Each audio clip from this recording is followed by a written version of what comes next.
Estamos en la fase de construcción y la primera actividad que nos encontramos es refinamiento del plan. ¿Recordáis cuál era la última de la fase anterior? Refinamiento del plan. ¿Qué sentido tiene empezar con un refinamiento del plan cuando acabo de hacer uno? La segunda vez que yo haga la fase de construcción, no voy a tener delante la fase de planificación y especificación de requisitos, ¿verdad?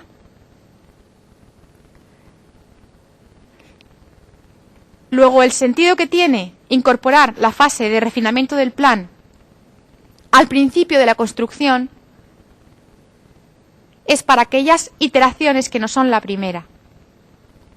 Es decir, la iteración número 2, lo que lleva adelante es otra iteración, la 1.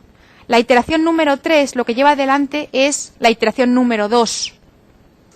La única que lleva adelante la fase de planificación y especificación de requisitos es la iteración número 1.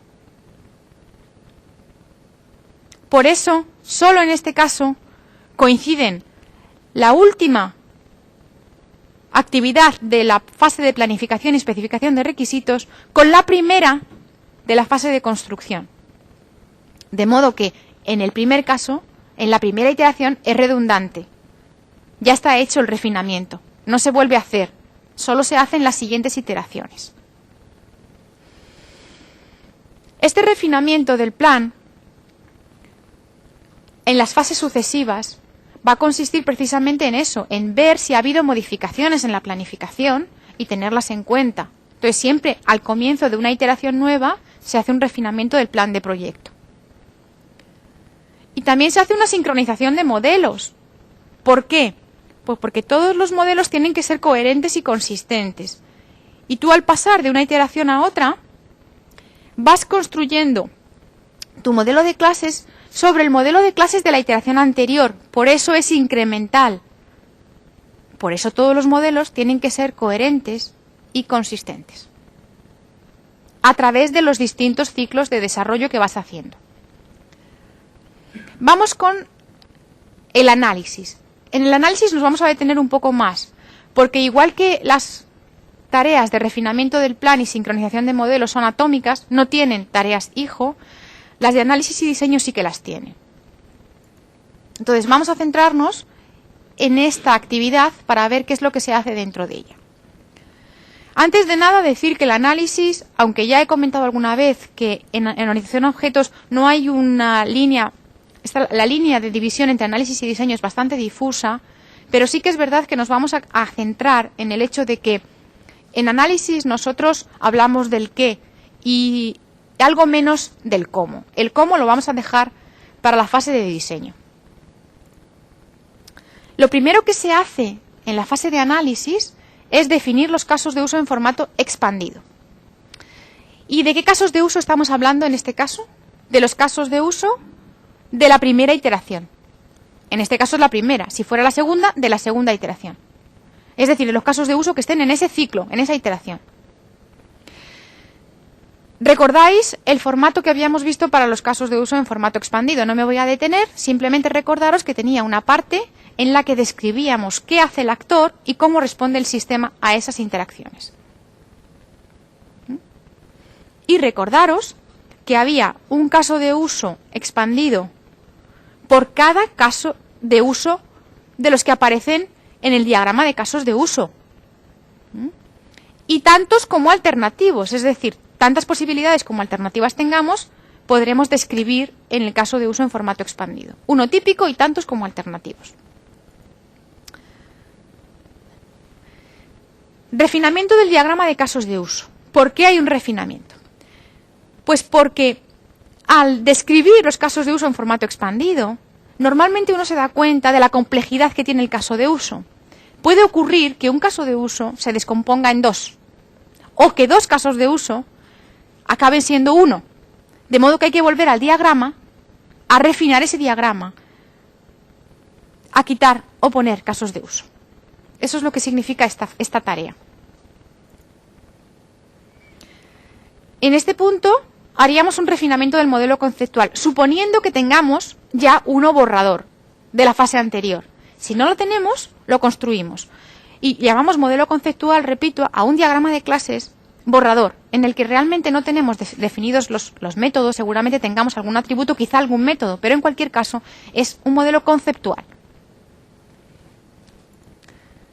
Hay que refinar el glosario, ese glosario que teníamos desde el principio, que íbamos construyendo con términos específicos del entorno en el que estábamos desarrollando, pues hay que refinarlo. Cuando salga un término nuevo, lo incorporamos al glosario. Y en este punto, lo que se hace es definir los diagramas de secuencia del sistema. Mirad bien que se llama de apellido del sistema. No son diagramas de secuencia, es otra cosa. Se construye un diagrama de secuencia del sistema por cada caso de uso. Veréis que hay ciertas reglas mnemotécnicas de relación de unos diagramas con otros. En este caso, repito que hay un diagrama de secuencia del sistema por cada caso de uso. Estos diagramas de secuencia tienen un aspecto como el que aparece en la diapositiva. En realidad solo se representa el actor y una caja que parecería una clase, pero que en realidad es el sistema completo. Esto me sirve a mí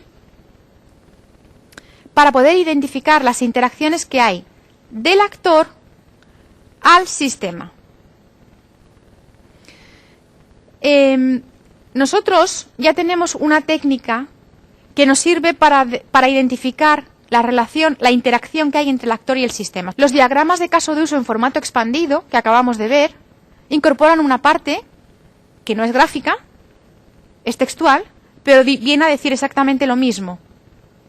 ¿Qué hace el actor y cómo responde el sistema? ¿Lo recordáis ahora?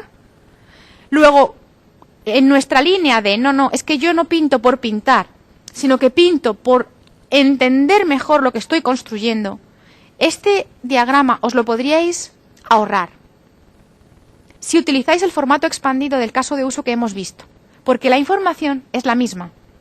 No incorpora nada más, es decir, no nos da nada más de luz sobre el sistema.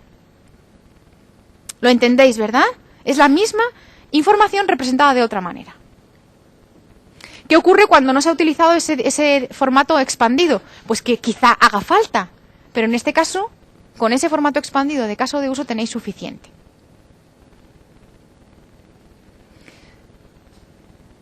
Bien. A continuación, se definen los contratos de operación. Esto tampoco es UML, esto es metodología. Los contratos de operación se van a definir, vuelvo hacia atrás, uno por cada una de las flechas que entran al sistema, desde el actor hacia el sistema. Por cada una de esas flechas vamos a construir un contrato de operación. Esta es otra de las reglas mnemotécnicas que tenéis que saber. Y si no tenemos diagrama de secuencia del sistema, pues entonces tendréis un contrato de operación por cada acción que aparece en la columna del actor en el diagrama, en el caso de uso expandido. ¿De acuerdo? ¿Y por qué hacemos esto? Pues porque estamos intentando averiguar cómo funciona el sistema. Y para eso tengo que ir poco a poco analizando cada cosa que se le solicita al sistema, cómo la gestiona el sistema después por dentro. Ese es mi objetivo final, verle las tripas al sistema. Entonces en ello voy caminando, primero con los casos de uso, después con los diagramas de secuencia del sistema, y ahora, por cada una de esas acciones, voy a averiguar qué es lo que pasa dentro del sistema. Por eso describo los contratos de operación. Vamos a ver en qué consiste un contrato de operación, que básicamente consiste en destripar esa flecha con ese método, ¿qué hacen? ¿Qué implicaciones tiene dentro del sistema?